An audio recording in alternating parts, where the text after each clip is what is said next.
சென்னையில இன்னைக்கு கனமழை பெஞ்சது. பேரிடர் காலங்களில் மக்களை பாதுகாப்பதற்காக 4000 கோடி ஒதுக்கப்பட்டது நம்ம எல்லாருக்குமே தெரியும்.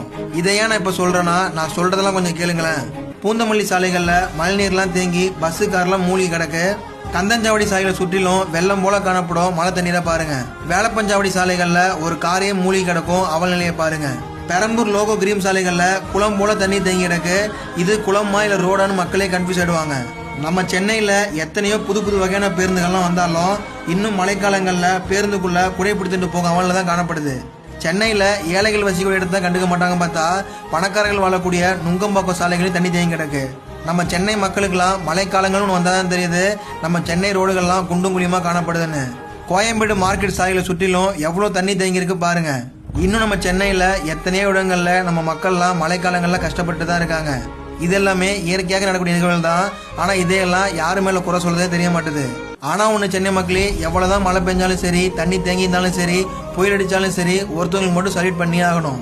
அவங்க தான் தூய்மை பணியாளர்கள். இந்த மழை காலங்களையும் பொருட்படுத்தாம அவங்க வேலையெல்லாம் செஞ்சிட்டு இருக்காங்கல்ல, இவங்களுக்கு தான் பணி நிரந்தரம் பண்ண முடியாதுன்னு சொன்னாங்கல்ல. இதையெல்லாம் பாக்குறப்பயே ரொம்ப கஷ்டமா தான் இருக்கு. இன்னும் நம்ம சென்னையில வரப்போற நாட்கள்ல மிக கனமழை பெஞ்சதுன்னா எப்படிலாம் இருக்க போகுதுன்னு தெரியாது.